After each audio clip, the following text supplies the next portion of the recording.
Chanakya international academy உங்களுக்குள் இருக்கும் தலைவரை வெளிக்கொண்டு வரும் பியூர் பாலிடிக்ஸ் பயிற்சி பட்டறை. நேரடி மற்றும் இணைய வழி. கான்டாக்ட் 7338824242. வாழா உங்கள் வாழ்வை வாழ. Cheers, a senior living by Casa Grande. Life begins at 50. தினம்தோறும் விளக்கேற்ற நல்ல எண்ணெய் இதயம் நல்லெண்ணெய். ஆயுர்வேதம் ஒரு பொக்கிஷம், நம் ஆயுள் நீட்டக்கும் அற்புதம். டாக்டர் ஸ்ரீவர்மாஸ்.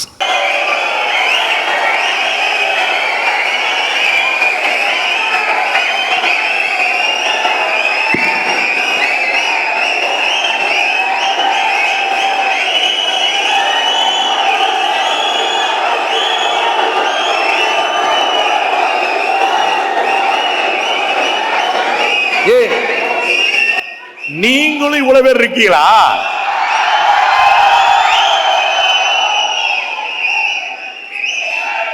கப்பலோட்டிய தமிழனையும் கட்டபொம்மனையும், தேசிய கவி சுப்பிரமணிய பாரதியும் வாஞ்சிநாதனையும், ஒண்டி வீரனையும் வெள்ளையத்தேவனையும் வீரன் சுந்தரலிங்கத்தையும், மாவீரன் அழகுமுத்துக்கோன் யாதவ் அவர்களையும், இப்படி விடுதலை வீரர்களை எல்லாம் தந்த இந்த திருநெல்வேலி சீமைக்கு என் சிரம் தாழ்ந்த வணக்கங்களை சொல்லி,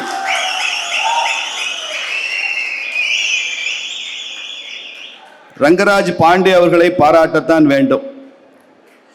அவர் எந்த கருத்தியல் சார்ந்து அதிகமாக பேசுவார் என்பது தமிழ்நாட்டிற்கு நன்றாக தெரியும்.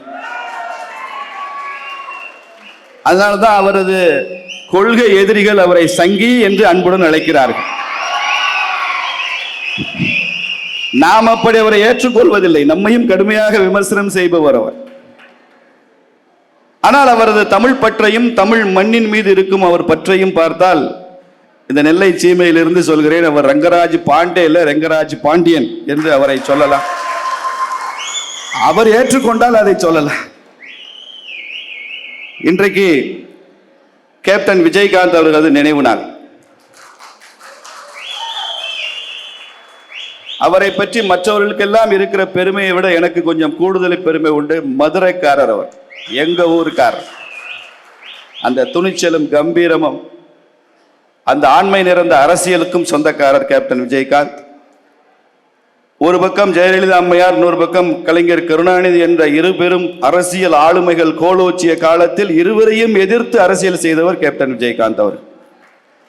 சரிங்க சரிங்க. தன் வாழ்நாளில் கடைசி வரை அவர் திமுகவுடன் கூட்டணி வைத்துக் கொண்டதே இல்லை என்பதுதான் வரக்கூடிய 2026 செய்தியாக உங்களுக்கு சொல்ல விரும்புகிறேன். வந்துருவாங்க வந்துருவாங்க வந்துருவாங்க. உங்களுக்கு புரிஞ்சிருச்சு. அதனால அவருக்கு எனது வணக்கங்களை சொல்லணும் இந்த அவையில. 2026 எந்த திசையில போகும் என்று சொல்வதற்கு முன்னால, எனக்கு முன்னால் பேசிய மாபெரும் பேச்சாளர்கள் தோழர் கனகராஜ் அவர்களுக்கும் நான் பெரிதும் மதிக்கிறேன். ஆனால் அவரது அரசியலை ஏற்றுக்கொள்ளாத அண்ணன் நாஞ்சில் சம்பத் அவர்களுக்கும் சில கருத்துக்களை சொல்ல வேண்டும் என்று நினைக்கிறேன். அண்ணன் சம்பத் அவர்கள் திமுகவிலிருந்து கட்சி மாறி வந்துட்டாரே தவிர கொள்கையிலிருந்து இன்னும் கட்சி மாறி வந்ததாக தெரியவில்லை. உண்மையிலே அவர் கட்சி மாறிட்டாரான்னு கேட்கணும். அரசியல்ல கட்சி மாறுவது தவறல்ல. நான் அரசியல்ல அப்படிப்பட்ட நிலைப்பாடு எடுக்க வேண்டிய அவசியம் இல்லை என்று நினைப்பவன். தனக்கு பிடித்த கொள்கைகளுக்கு போய்கொள்ளலாம். ஆனால் எப்போது திராவிட தேசியமும் தமிழ் தேசியமும் ஒன்று என்று சொன்னாரோ, இப்போ சந்தேகம் வருகிறது அவரது அரசியல் மீது. இன்னும் அவர் மாறவில்லை என்றுதான் நான் நினைக்கிறேன். திராவிட என்ற வார்த்தை 2000 ஆண்டு காலம் எந்த தமிழ் இலக்கியத்திலும் இல்லாத வார்த்தை திராவிடம் என்ற வார்த்தை. நான் பலமுறை சொல்லி இருக்கிறேன். உங்களிடம் ஒரு விண்ணப்பம் தருகிறார்கள். அந்த விண்ணப்பத்தில் உங்கள் பெயர் என்ன என்னால் நாஞ்சில் சம்பத் என்று எழுதுவீர்கள், பிறந்த தேதி எழுதுவீர்கள், இனம் எழுதுவீர்கள், தமிழன் என்று எழுதுவீர்களா, திராவிடன் என்று எழுதுவீர்களா? நாஞ்சில் சம்பத் அவர்கள், திராவிடம் என்பது உண்மை என்றால் கலைஞர் கருணாநிதி அவர்களை ஏன் தமிழின தலைவர்னு சொல்றீங்க, திராவிட இன தலைவர்னு சொல்ல வேண்டியதானே? யாரை ஏமாத்துறீங்க நீங்க? நேஷனாலிட்டின்னு இந்தியன்னு போடுவீங்க. எத்தனை யுகமா இந்த இந்தியன்கிற பெயர் இருக்கு? திராவிடங்கிற பேர் இன்னும் வழக்கத்திற்கே வரவில்லையே. யாருமே ஏற்றுக்கொள்ளாத ஒரு வார்த்தையா இருக்க. இங்க பாருங்க, நாம் தமிழர் கட்சி ஆரம்பித்த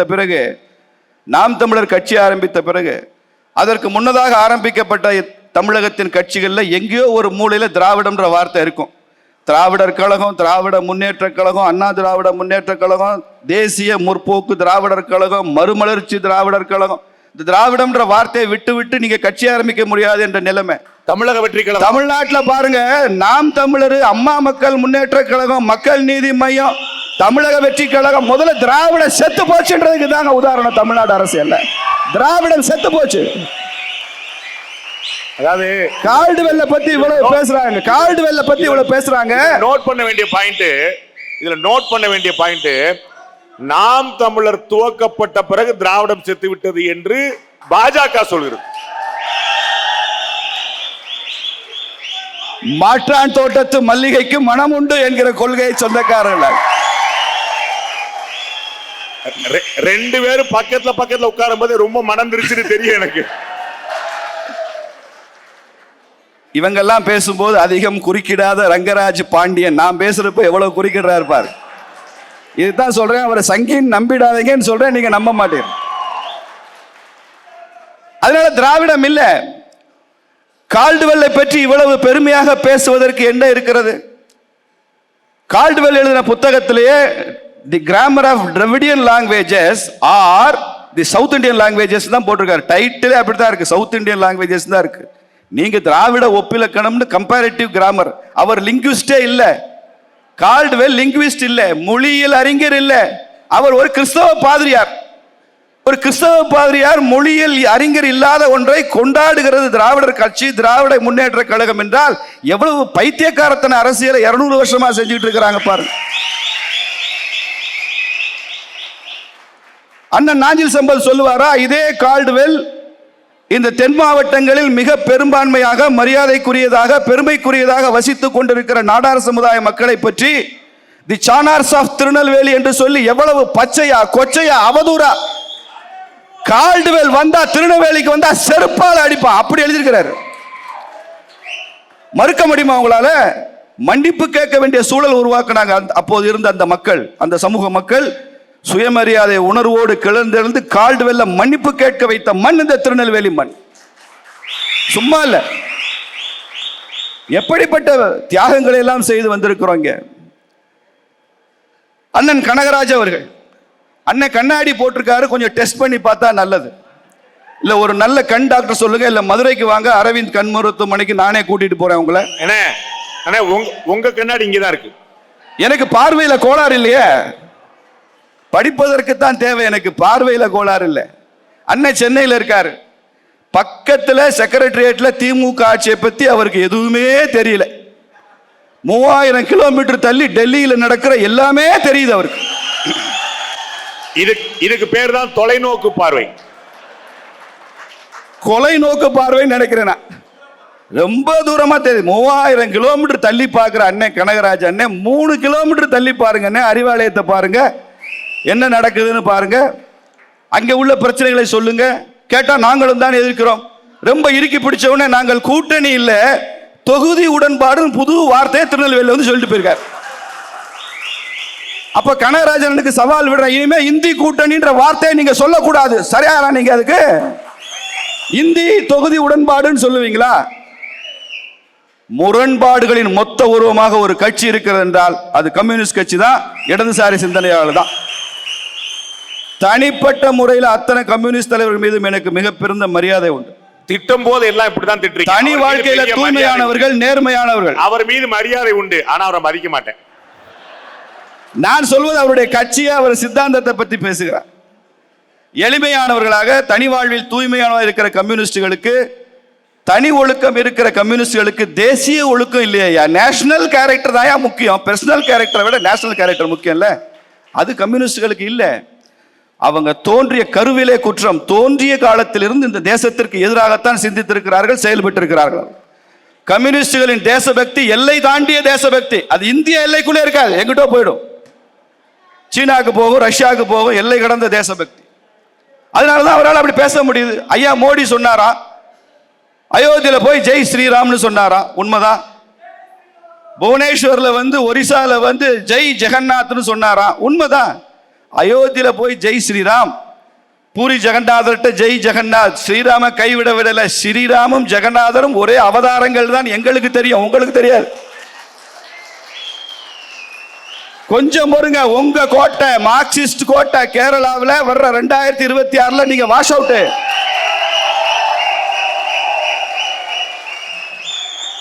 அங்கேயும் ஐயா மோடி வருவாரு, ஜெய் குருவாயூரப்பான்னு சொல்லுவாரு.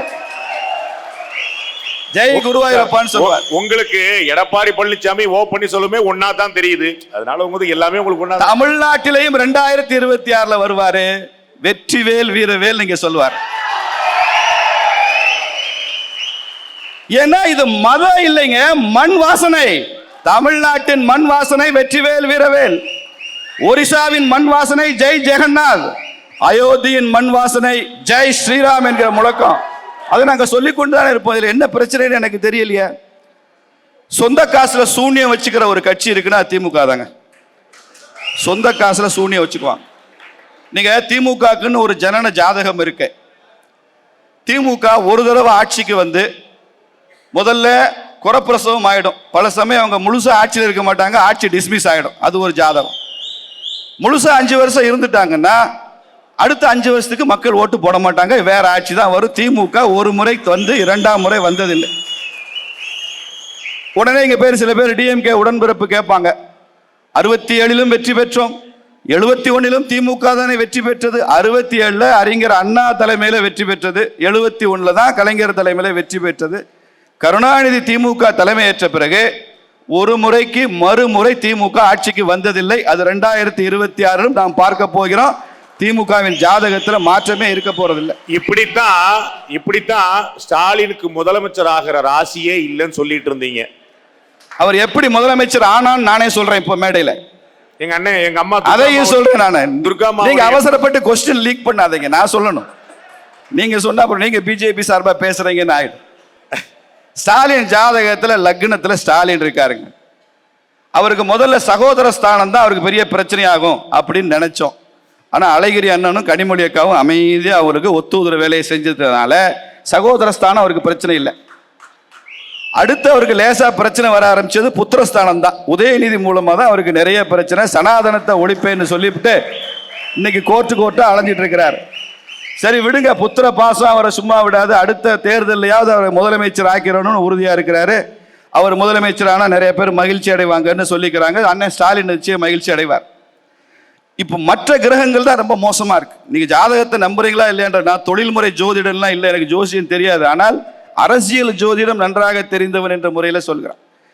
7ல இருந்து மொழியியல் வல்லுநரா இல்லாத கால்டுவெல் மொழியில் பற்றி பேசக்கூடாது. இது அரசியல் தொழில்முறை ஜோதிடரா இல்லாத நீங்க ஜோசியம் பத்தி பேசலாம். இத புத்தகம் போட்டு விற்காதீங்கன்னு சொல்றேன். கால்டுவெல் புத்தகம் போட்டு ஊரெல்லாம் வித்தது மாதிரி, கால்டுவெல்ல 200 வருஷம் கழிச்சு நினைவு கூறுவது மாதிரி இதை நகைச்சுவையாக கடந்து போங்க, கால்டுவெல்லையும் நகைச்சுவையாக கடந்து போங்கன்னு தான் நான் சொல்றேன். 7 தான் ஸ்டாலினுக்கு ரொம்ப பிரச்சனை. அண்ணன் வைகோ 7ல இருந்து நேரா நெதுக்கே பார்வை பார்த்துட்டு இருக்காரு. அப்படித்தான் 2016ல நல்லா இருந்த அண்ணன் கேப்டன் விஜயகாந்த நீங்க தான் முதலமைச்சர்னு சொல்லி அவர் வேற கூட்டணிக்கு போயிருந்தாருன்னா துணை முதலமைச்சராவதாவது மாறி இருப்பாரு. அவருக்கு அரசியல்ல ஒரு பெரிய சரிவு உருவாவதற்கு காரணம் அண்ணன் வைகோ தான். அதனாலதான் அப்ப இருந்து பேப்பர்ல எழுதுறான், +2 மாணவர்கள் தேர்வு, வைகோ வாழ்த்து அப்படின்னு போட்டு கீழே போடுறான், பெற்றோர்கள் அதிர்ச்சி அப்படின்னு.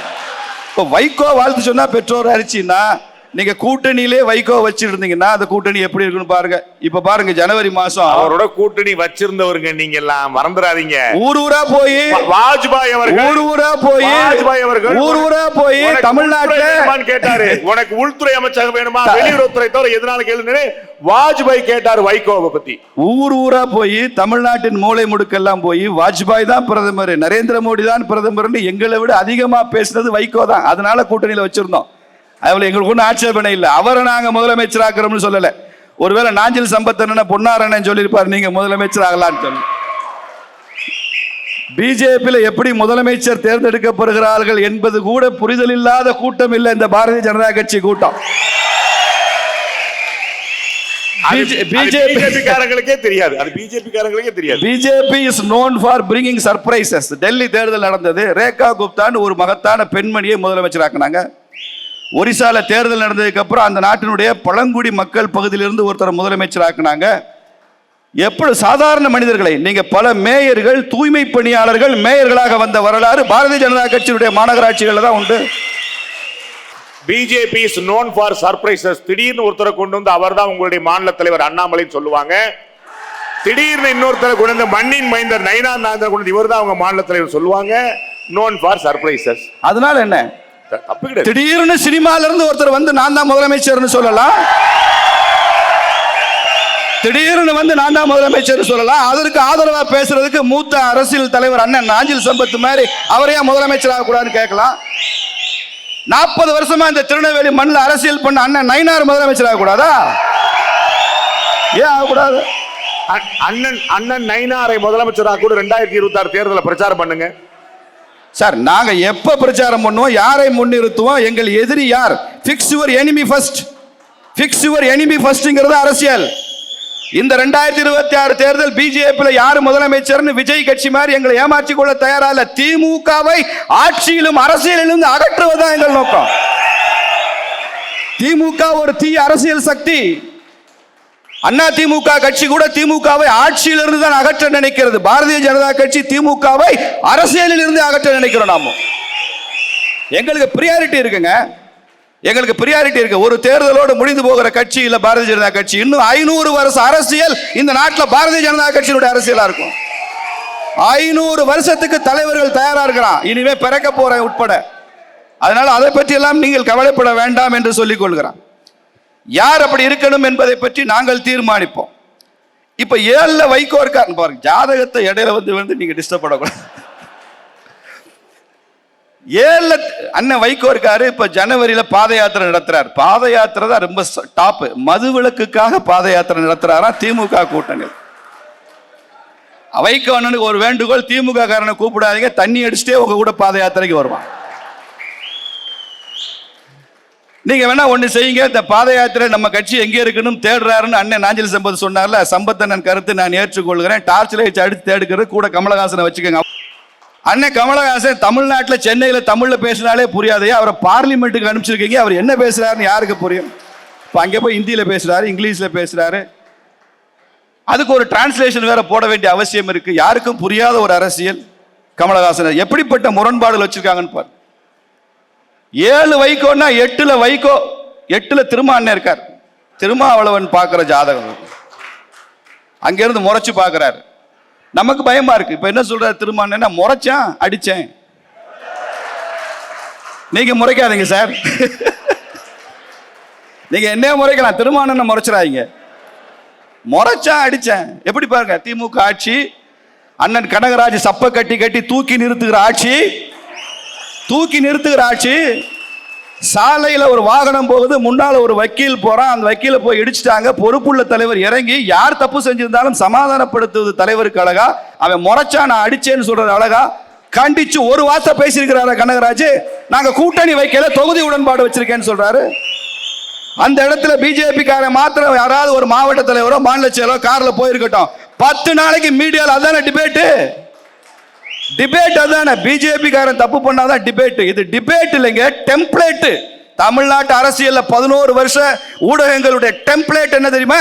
பிஜேபி எதிர்த்து நீ பேசு, பிஜேபி எதிர்த்து விவாதம் பண்ணு, பிஜேபி எதிர்த்த கருத்துக்களை சொல்லு. இதுதானே டெம்ப்ளேட். அது டிபேட் இல்லை. அதைத்தான் சொல்லி கொண்டிருக்கிறோம். திருப்பரங்குன்றத்தில் வந்து அண்ணன் திருமாவளவன் வந்து என்ன பேச்சு பேசுற, என்ன முழங்குறாரு, எப்படியெல்லாம் முழங்குறாரு. சரி, அவ்வளவு முழங்கிட்டு போயிடுவார் நினைச்சா கடைசியில் அவரும் வேலை தூக்கிட்டு வெற்றிவேல் வீரவேல்கிறார். என்ன கொடுமை சரவணாது, என்ன கொடுமை. வெற்றிவேல் வீரவேல் சொல்றதுக்கு நாங்க இருக்கமே, அண்ணன் எதுக்கு அதை சொல்றாரு தெரியல. வெற்றிவேல் வீரவேல் சொல்லிட்டு இருக்காரு. திருப்பரங்குன்றம் கூட்டத்தில் பேசுறாரு. சங்கராச்சாரியாராக ஒரு தலித் சங்கராச்சாரியாராக வர முடியுமான்னு கேட்கிறாரு. திமுக ஒரு தலித் தலைவராக வர முடியுமான்னு கேளுங்க. திமுக ஆட்சியில ஒரு தலித்த விசிக தலித்து கூட வேண்டாங்க, திமுக இருக்கிற தலித்தையே கூட துணை முதலமைச்சர் ஆக்குவீங்களான்னு கேளுங்க. அண்ணன் அங்க இடம் இருக்கான்னு கேளுங்க. அண்ணன் ராசாவை மத்திய அமைச்சராகவே ஆக்குனாங்க. துணை முதலமைச்சர் ஆக்குவீங்களான்னு கேளுங்க. டெல்லிக்கு அனுப்பாதீங்க, பக்கத்துல சென்னையில வச்சுக்கோங்க, கூட வச்சுக்கோங்க. இப்படி கேட்டா நீங்க செய்வீங்களான்னு கேட்பீங்க. திருமாவளவனை பிஜேபிக்கு வர சொல்லுங்க, நாங்க துணை முதலமைச்சர் ஆக்குறோம். எப்படி? சவால். கடைசி வரைக்கும் சவால். கூட்டணிக்கு வர சொல்லுங்க. கடைசி வரைக்கும் சொந்த கட்சியில யாரும் ஆக்க மாட்டீங்க, அடுத்த கட்சியில தான் ஆகிட்டு. ஒரு உதாரணத்துக்கு சொல்றேங்க, தலித் சமுதாய மக்களை எங்கள் சொந்த சகோதரர்கள் போல அந்த வார்த்தையை கூட நான் ஏற்றுக்கொள்வதில்லை.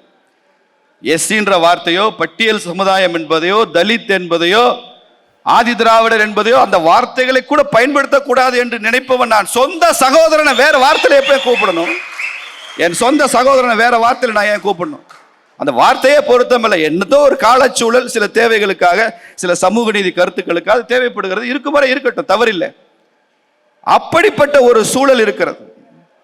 பூர்வ ஜென்ம ஸ்தானம்னு இருக்கு ஜாதகத்துல. 100 வருஷமா பாவம் மட்டுமே பண்ண காங்கிரஸ் கட்சி தான் சார் இங்க உட்கார்ந்துருக்கு. காங்கிரஸ் தான் உட்கார்ந்துருக்கீங்க. 5ஆம் இடம். 5ஆம் நீங்க என்னை விட நல்ல ஜோசியரா இருக்கிறீங்க. காங்கிரஸ் கட்சி தான் இங்க உட்கார்ந்துருக்கு. இடையில வந்துட்டு போற கமலஹாசன். இந்த ஜாதகத்துலங்க சொந்த வீடு இல்லாம 2 கிரகம் இருக்கு.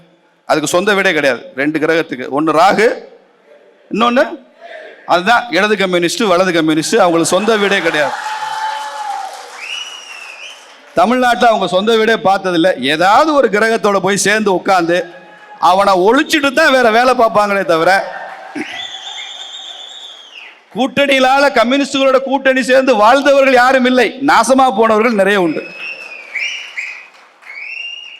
அவங்க கூட்டணி பாருங்க, இந்தி கூட்டணிங்க. தமிழ்நாட்டில் காங்கிரஸும் கம்யூனிஸ்டும் ஒன்று, 2 ஒன்று. ஜீவாத்மாவும் பரமாத்மாவும் ஒன்று. அத்வைதம். அத்வைதம் தமிழ்நாட்டில் அத்வைதம். கேரளாவில் துவைதம். காங்கிரஸ் வேற, கம்யூனிஸ்ட் வேற. கனகராஜ் அண்ணன் இங்க இருந்து களியக்காவில வரைக்கும் போற வரைக்கும் காங்கிரஸ்காரரை கூட கூட்டிட்டே போவார் கார்ல.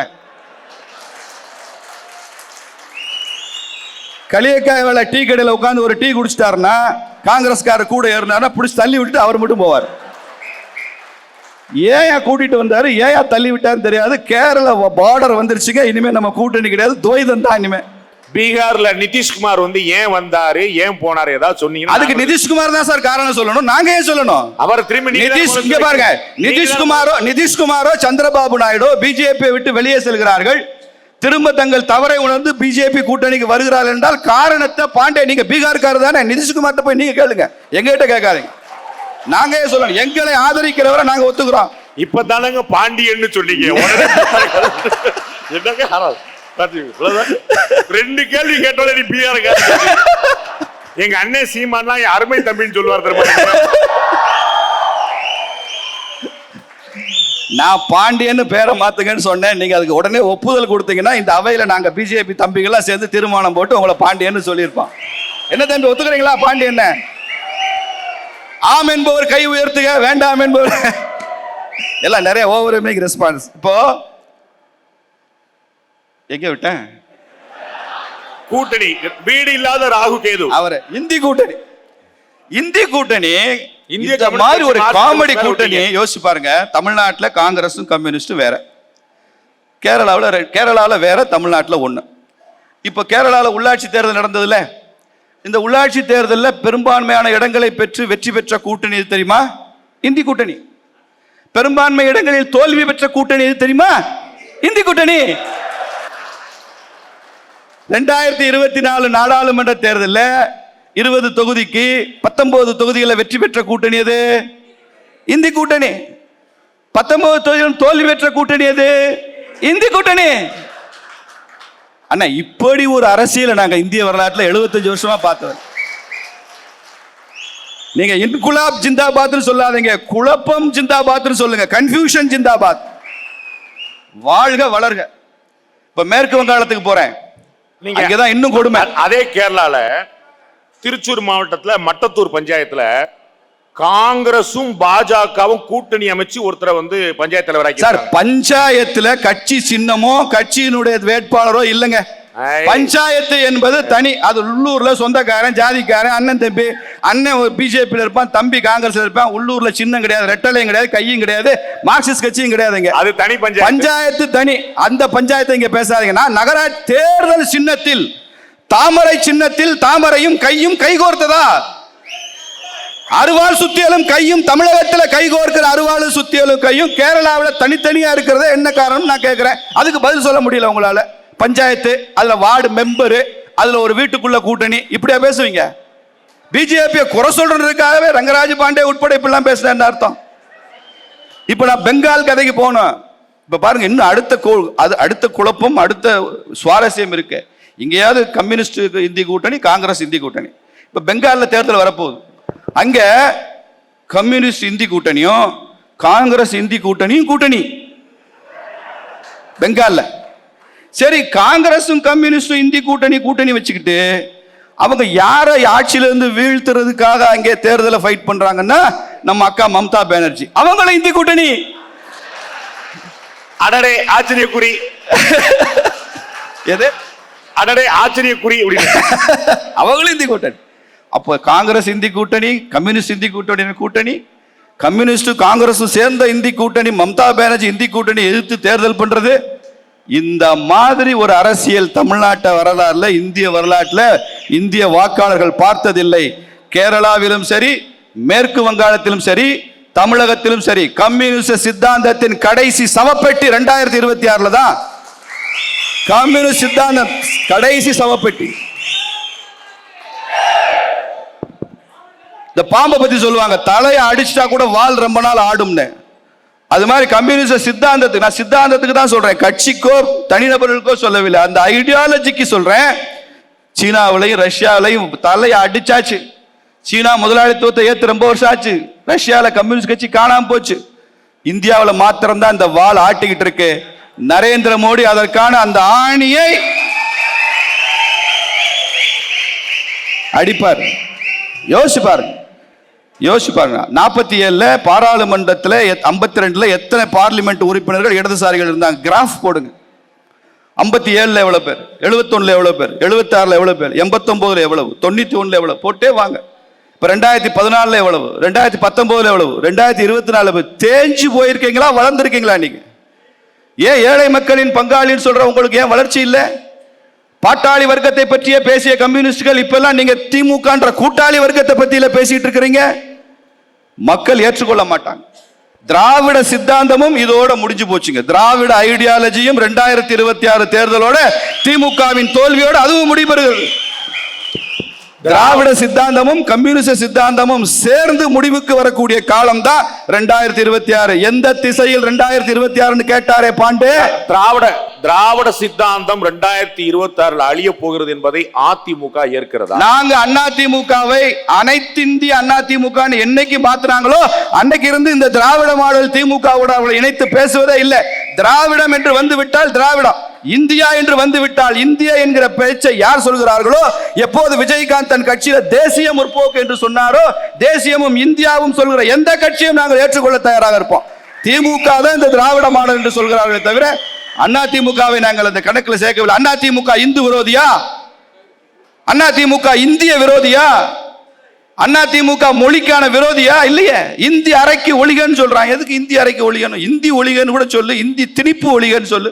ஒரு மொழியை, அதை தாய்மொழியை ஏற்றுக்கொண்ட நிறைய பேர் இருக்காங்க. உனக்கு வேண்டாம்னா வேண்டான்னு சொல்லிட்டு போக வேண்டேன். அது என்ன அரைக்கி? அது அந்த மொழியை ஒழியணும்?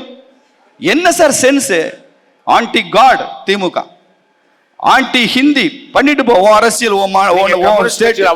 ஆன்டி ஹிந்து, ஆன்டி இந்தியா, அவர்கள் அவ்வளவு கேட்டீங்க. எனக்கு ஒரே ஒரு கேள்விதான். அதிமுக நீட்டை ஏற்கிறதா? அதிமுக மும்மொழி கொள்கையை ஏற்கிறதா? ஏற்க வேண்டாம் தானே சொல்றேன். தமிழக பாரதிய ஜனதா கட்சி கூட மும்மொழி கொள்கை ஏற்கவில்லை என்ற காரணத்தினால் அதிமுக நாங்க ஒதுக்கவில்லை. திமுக எங்க பகையாளியாக இருப்பதற்கு எங்களுக்கு 1000 காரணம் இருக்கு. அதிமுகவை நாங்க இந்த இடத்துல வச்சு பார்க்க வேண்டிய அவசியம் இல்லை. நான் கேட்கிறேன், நாஞ்சில் சம்பத்ரன் கேட்கிறேன், விஜய் கட்சி ஆரம்பிச்சிருக்காருல, விஜய் திமுக சொல்லாத எந்த விஷயத்தை விஜய் சொல்றாரு? எல்லாமே திமுக சொன்னதுதானே தனது கொள்கையா சொல்லிட்டு இருக்காரு. நீட்டை இவர் எதிர்க்கிறாரு. எஸ்ஐஆர் எலெக்ஷன் கமிஷன் சீர்திருத்தத்தை விஜயும் எதிர்க்கிறாரு. ஈவேரா படத்தை திமுக காரன் வச்சிருக்கிறான், விஜயும் வச்சிருக்கிறாரு. என்ன சார் வித்தியாசம் இருக்கு? எல்லாம் ஒண்ணு தானே. டிவிகே, இது டிஎம்கே, அவ்வளவுதான் வித்தியாசம். ரெண்டு வித்தியாசம் கிடையாது. ரெண்டுக்கு வித்தியாசம் கிடையாது. நான் அந்த தம்பிகளுக்கு தான் சொல்றேன், திரைத்துறையில் இருந்து அரசியலுக்கு வந்தவர்களில் தமிழகத்தில் எம்ஜிஆரையும் தவிர ஆந்திராவில் என்டிஆரையும் தவிர வேறு யாரும் எப்போதும் எந்த காலத்திலும் வெற்றி பெற போறது இல்லை. அடிச்சு சொல்றேன், வாய்ப்பே இல்லை. வேணா நீங்க நிறைய ஓட்டு வாங்கலாம், ஒரு சில இடங்கள் ஜெயிக்கலாம். விஜய் மட்டும் சட்டமன்றத்துக்கு போகலாம், அவர் ஒருத்தர் தான் எம்எல்ஏ. ஆனா எங்க கூட்டணிக்கு வந்துருங்க, ஒரு நாள் ஜெயிக்க மாட்டீங்க. எங்க கூட்டணிக்கு வந்துருங்க. வந்தா உங்களுக்கு நல்லது, வந்தா உங்களுக்கு நல்லது. அப்ப திராவிடம் முளைச்சிரும், வந்தா உங்களுக்கு நல்லது. இங்க பாருங்க, இந்த தேர்தலில் எங்க பிரியாரிட்டி முடிச்சிருந்தேன் தம்பி. இந்த தேர்தலில் எங்க பிரியாரிட்டி 2026 திமுகவை அகற்ற வேண்டும் என்பதுதான். அதுல we will unseat DMK, we will throw DMK. திமுக திரும்ப ஆட்சிக்கு வருவது தமிழகத்திற்கு நல்லது என்பது மட்டுமல்ல, ஒட்டுமொத்த இந்திய தேசியத்திற்கும் அது ஆபத்து. என்ன சார் கட்சி, என்ன அட்வைசர்ஸ் வச்சிருக்காங்க? ஒரு தீப்பெட்டியும் 2 லிட்டர் எண்ணெயும் இருந்திருந்தா இந்த திருப்பரங்குன்ற பிரச்சனை வந்திருக்காது இல்லையா? அங்க என்ன சார் பிரச்சனை? இதை அயோத்தி மாதிரி மாற்ற முயற்சிக்கிறார்கள். திமுக பேசுறாங்க, இது அயோத்தி மாதிரி மாற்ற. அயோத்தியில ஒரு கட்டடம், அந்த ஒரு கட்டடத்தை முஸ்லீம்கள் இது பாபரி மசூதின்னு சொல்றான், இந்துக்கள் இது ராமர் கோயில்னு சொல்றான். 2 பேரும் கிளைம் பண்றது ஒரே கட்டடம் தான், ஒரே ஸ்ட்ரக்சர் தான். அதுக்கு 400 வருஷ போர், 400 வருஷ போராட்டம், நீதிமன்றத்தில் போராட்டம். உச்ச நீதிமன்றம் தீர்ப்பு கொடுத்தது, தீர்ப்பை இருதரப்பும் ஏற்றுக்கொண்டார்கள். அதான வரலாறு. திருப்பரங்குன்றத்தில் அப்படி பிரச்சனையே இல்லைங்க. தர்கா தனியா இருக்கு, தீபத்தூண் தனியா இருக்கு. இந்த தர்கா, அதுக்கு போற படி, அங்க பக்கத்தில் இருக்கிற நெல்லித்தோப்புன்ற இடம், இது 3ம் இஸ்லாமியர்களுக்கு சொந்தம்னு உயர் நீதிமன்ற தீர்ப்பு இருக்கு. அந்த தீர்ப்பை நாங்கள் மதிக்கிறோம். அங்க தர்கா இருக்கு, தீபத்தூண் இருக்கே தவிர தீபத்தூணுக்கும் தர்காவுக்கும் தர்க்கம் இல்ல. அந்த தர்க்கத்தை திமுக உருவாக்குகிறது.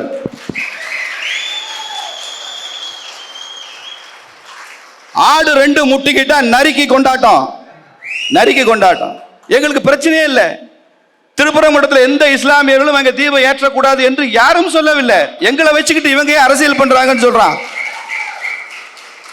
எங்க அக்கா கனிமொழி புதுசா ஒரு கண்டுபிடிப்பே சொல்லுச்சு, அது தீபத்தூணுல சர்வே கல்லு. கனிமொழி அக்கா இத்தனை நாளா கோர்ட்ல வழக்கு நடக்குது, உங்க அரசாங்கம் கொடுத்த அபிடவிட்ல அது தீபத்தூணுல சர்வே கல்லுன்னு ஏக்கா அபிடவிட்ல கொடுக்கிற இந்த அரசாங்கத்துக்கு துப்பு இல்லைன்னு கேட்டோம் நாங்க. ஏன் துப்பு இல்ல? கோர்ட்ல சொல்ல வேண்டியதானே. நீதிமன்றம் சொல்லுது அங்க தீபம் ஏத்தலாம், நீதிமன்றம் சொல்லியது அது HRNC-யே ஏற்றணும். உங்களுக்கு என்ன சார் பிரச்சனை? சுலபமா தப்பிச்சு போக வேண்டியதானே. கேள்வி கேட்டா யாரு கேட்கணும்? எதிர்கட்சியில் யார கேட்பாங்க. எந்த எதிர்கட்சி கேட்குது? அண்ணன் திருமாவளவன் வெற்றிவேல் வீரவேல் சொல்லிவிட்டாரு. ஐயா எடப்பாடி நீதிமன்ற தீர்ப்பை மதிக்கணும்னு சொல்லிவிட்டாரு. எங்க அண்ணன் சீமான் முருகன் முப்பாட்டேன்னு சொல்லிவிட்டாரு. விஜய் எல்லாம் எதிர்ப்பாரா? அப்படியே கில்லி படத்துல மேல இருந்து குதிச்சா கூட விநாயகரை பார்த்து தேங்க்யூ தலைவா அப்படின்பாரா இல்லையா? அவர் தீபம் போடுறது அவர் எதிர்ப்பாரா? யாரு எதிர்ப்பாங்க? காங்கிரஸ் கட்சி எதிர்த்துருமா? கம்யூனிஸ்டுகள் வேணா எதிர்ப்பாங்க, கம்யூனிஸ்ட் கட்சி நிச்சயம் எதிர்ப்பாங்க. அது சத்தம் வெளியிலே கேட்காது. பாவம் புதருக்குள்ள இருக்கிற முயல் சத்தம் மாதிரி யாருக்கும் கேட்காது. கம்யூனிஸ்ட் கட்சி மார்க்சிஸ்ட் கட்சியினுடைய மாநில செயலாளர் சொல்றாங்க, இந்த இடத்துல நான் வருத்தத்துடன் பதிவு செய்கிறேன், அது சிக்கந்தர் மலைங்கிறார். சிக்கந்தர் மலைன்றார். சிக்கந்தர் தர்கா அங்க எப்போ வந்தது? எத்தனை வருஷத்துக்கு முன்னால வந்தது? திருப்பரங்குன்ற முருகனுக்கு சொந்தமான திருமுருகாற்றுப்படை எழுதப்பட்டு நக்கீரன் எழுதி எத்தனை வருஷம் ஆச்சு? 2000 வருஷத்துக்கு முன்னால சங்க இலக்கியங்கள் எல்லாம் அது குன்றத்து மலை, திருமுருகாற்றுப்படை மலை எல்லாம் சொல்லப்பட்ட ஒரு மலையை திமுக கூட சொல்லாமல் மார்க்சிஸ்ட் கட்சி அதை சிக்கந்தர் மலை என்று சொல்கிறீர்களே. நீங்கள் வரலாற்றில் இதற்காக நீங்கள் பகிரங்கமாக வருத்தம் தெரிவித்து தான் தீர்வீங்க, மன்னிப்பு கேட்பீங்க. கம்யூனிஸ்ட் கட்சி ஒன்றை செய்துவிட்டு 100 வருஷம் கழிச்சு மன்னிப்பு கேட்பாங்க. We did a historical blunder, Himalayan blunder பாங்க. ஜோதி பாசுவை பிரதமராக்காத பெரிய தப்பு. நேதாஜி சுபாஷ் சந்திர போஸ் அவர்களை நாங்கள் ஜப்பானின் அடிமை என்று அப்போது 50 வருஷத்துக்கு முன்னால பேசுறது தப்புன்னு 50 வருஷம் கழிச்சு மன்னிப்பு கேட்பாங்க கம்யூனிஸ்டுகள்.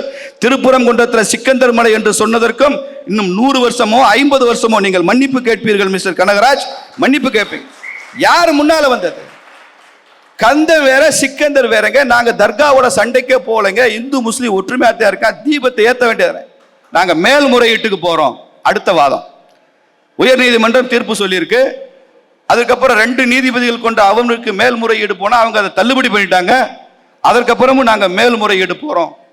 நான் கேட்கிறேன், எத்தனை இந்து கோவில்களை இடிக்க வேண்டும் என்று நீதிமன்றம் தீர்ப்பு கொடுத்த போது அதை எதிர்த்து ஹச்ஆர்என்சி, எந்த ஹச்ஆர்என்சி மேல்முறையீட்டுக்கு போச்சு?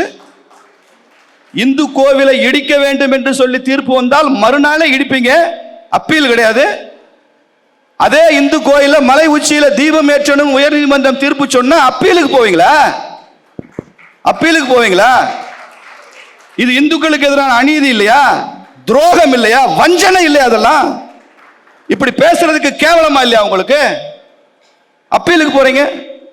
நான் கேட்கிறேங்க, கீழ்வெண்மணின்னு ஒரு ஊர் தஞ்சாவூர் டெல்டால இருக்கு. அப்ப அண்ணா அவர்கள் முதலமைச்சராக இருக்கும் போது அந்த ஊர்ல ஒரு பிரச்சனை ஆகி ஒரு நிலச்சுவான்தார் குடிசையெல்லாம் தீ வச்சு எரிச்சிட்டார். 44 பேர் செத்து போயிட்டாங்க. 44 பேருமே தேவேந்திர குல வேளாளர்கள். கீழ்வெண்மணில எரிக்கப்பட்டு கொல்லப்பட்டவங்க, அதுல பெண்கள், குழந்தைகள், பெரியவர்கள், இளைஞர்கள், இன்டிஸ்கிரிமினேட் கில்லிங். எதை பத்தியும் கவலைப்படல. அந்த காட்டு மிராண்டி எரிச்சிட்டான் 44 பேரு. அது முக்கியமான பிரச்சனையாக கம்யூனிஸ்டுகள் எடுத்து அந்த காலத்தில் போராடினாங்க, நீதிமன்றம் எல்லாம் போனாங்க என்பதை ஒத்துக்கொள்கிறேன், பாராட்டுகிறேன். ஆனால் மாவட்ட நீதிமன்றத்தில் சார்ஜ் ஷீட் போடப்பட்ட, குற்றம் சாட்டப்பட்ட அத்தனை பேரும் விடுதலை செய்யப்பட்டார்களா இல்லையா? கீழ்வெண்மணியில் ஏன் திமுக அரசாங்கம் அப்பீலுக்கு போகல? 44 பேரை கொலை செய்யப்பட்ட வழக்குல, உயிருடன் தீ வச்சு எரிக்கப்பட்ட வழக்குல, செத்து போனவெல்லாம் தேவேந்திர குல வேளாளனாக இருந்த அந்த வழக்குல ஏன் நீதிமன்றத்துக்கு நீங்க அப்பீலுக்கு போல? கம்யூனிஸ்ட் அரசாங்கம் உயர் நீதிமன்றத்துக்கு அப்பீலுக்கு போயிருக்கணும்ல. கம்யூனிஸ்ட் கட்சி இதுவரைக்கும் இறந்து போனவர்களை தொழிலாளர்களாக மட்டும்தான் பார்த்தது. முதல் முறையாக அவர்களை தேவேந்திர குல வேளாளர்கள் நீங்கள் பார்க்கிறீர்கள். இறந்து போனவங்களை எல்லாம் முஸ்லீமா பாக்குறீங்களே, கிறிஸ்தவனா பாக்குறீங்களே. ஐயோ, முஸ்லீம்களை இப்படி பிஜேபி செய்யுதுன்னு சொல்றீங்களே, சிறுபான்மையினருக்கு இவங்களாலதான் அச்சுறுத்தல் சொல்றீங்களே. நீங்க ஒட்டுமொத்த ஜனக்கூட்டத்தை தொழிலாளியாக மாற்றும் பார்த்திருந்தால் எனக்கும் பிரச்சனை இல்லை. ஆனால் மதச்சாயம் பூசி இவர்கள் முஸ்லீம்கள், இவர் கிறிஸ்தவர்கள், இது இந்து தீவிரவாதம் என்று நீங்கள் பேசும்போது நானும் இறந்தவன் தேவேந்திர குல வேளாளன் சொல்றது என்னங்க தப்பு இருக்கு? சொல்லுவேன். ஏன் அப்பீலுக்கு போல? இன்னொரு அப்பீல் விஷயத்தை சொல்லி முடிச்சிடுறேன். ஐயா கலைஞர் இறந்து போயிட்டார். மெரினால சமாதி வைக்கணும் அப்படின்னு ஒரு பெரிய போராட்டம். துரைமுருகன் அழுகிறார், ஸ்டாலினை கட்டி பிடிச்சு அழுகிறார். ஸ்டாலின் டிஆர் பாலுவை கட்டி பிடிச்சு அழுகிறார். டிஆர் பாலு ஸ்டாலின் சேர்ந்து அநேகமா நாஞ்சில் சம்பத்தண்ணனை கட்டி பிடிச்சு அழுதுருப்பாங்கன்னு நினைக்கிறேன். அந்த நேரத்தில் யார் யாரை கட்டி பிடிச்சாங்கன்னு தெரியல, எல்லாரும் கட்டி பிடிச்சு அழுதாங்க. என்னன்னா கலைஞர் செத்து போனதுக்கு அழுகலைங்க, மெரினால இடம் இல்லையா? மெரினால இடம் இல்லையா? காமராஜருக்கு மெரினால இடம் இல்ல? அவரை மாதிரி ஒரு முதலமைச்சர் உண்டா தமிழகத்தில்? காமராஜருக்கு மெரினால இடம் கொடுக்கல. மூதறிஞர் ராஜாஜி செத்து போனப்ப காமராஜ் அங்கே ராஜாஜிக்கு இடம் கொடுக்கல. பக்தவச்சலம் செத்து போயிட்டாரு, அவருக்கு நீங்க கொடுக்கல. ஓமந்தூர் ஓபி ராமசாமி ரெட்டியார் முதலமைச்சரா, முன்னாள் முதலமைச்சரா இருந்தா செத்து போனாரு, மெரினால இடம் கொடுக்கல.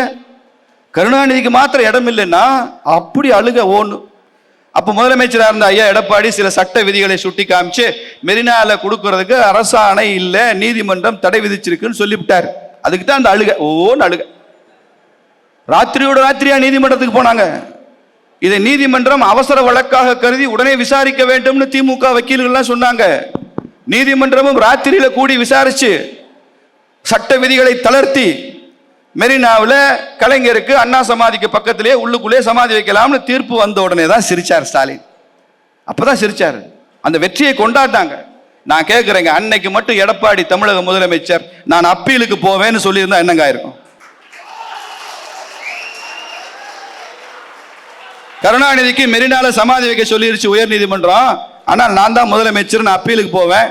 அப்பீல்ல நீதிமன்றம் என்ன சொல்லுகிறதோ அது வரைக்கும் நீங்க அங்க சமாதி வைக்க கூடாதுன்னு சொன்னா, பல முறை முதலமைச்சராக இருந்தவர், 70 வருடம் பொது வாழ்வில் இருந்தவர், கலைஞர் மீது எனக்கு 1000 விமர்சனம் உண்டு, ஆனாலும் மரியாதை உண்டு. அப்படிப்பட்ட ஒருவரை நீங்க ஒரு மாசத்துக்கு மார்ச்சூரியில் வச்சிருப்பீங்களா? மிஸ்டர் ஸ்டாலின், இந்துக்கள் என்றா விளையாடாதீங்க, இந்துக்களுக்கு வஞ்சனை பண்ணாதீங்க, இந்துக்களுக்கு துரோகம் பண்ணாதீங்க. இதெல்லாம் பெரிய பாவம். உங்க ஜாதகத்தில் 1000 துர்கிரகங்கள் இருக்கலாம், பாவ கிரகங்கள் இருக்கலாம். உங்களை காப்பாற்றி கொண்டிருக்கிற ஒரே சுப கிரகம் எங்க அக்கா துர்கா ஸ்டாலின் தான். அவங்க பண்ற பரிகாரத்தினாயும் பூஜையினாலையும் தான் உங்க ஆட்சி நிறைவேற்றி இருக்கிறது. நீங்க பண்றது, உங்க அமைச்சர்கள் பண்றது, உங்க சேகர் பாபு மாதிரி அமைச்சர்கள் பண்ற அத்தனை அராஜகத்துக்கும் அட்டூழியத்திற்கும் எங்க அக்கா பண்ற பூஜையும் பரிகாரம் தான் உங்களை காப்பாத்திட்டு இருக்கு. இது நான் அவங்களுக்கு பதிலா சொல்லல, அண்ணன் பாண்டேக்கு பதிலா சொல்றேன். அவர் தான் கேட்டார். அதனால 2026 வரக்கூடிய ஆட்சி திமுக ஆட்சியாக இருக்காது, அது தேசிய ஜனநாயக கூட்டணியுடைய ஆட்சியாகத்தான் இருக்கும். திமுகவினுடைய அத்தனை தவறுகளும் துடைத்தெறியப்படும்.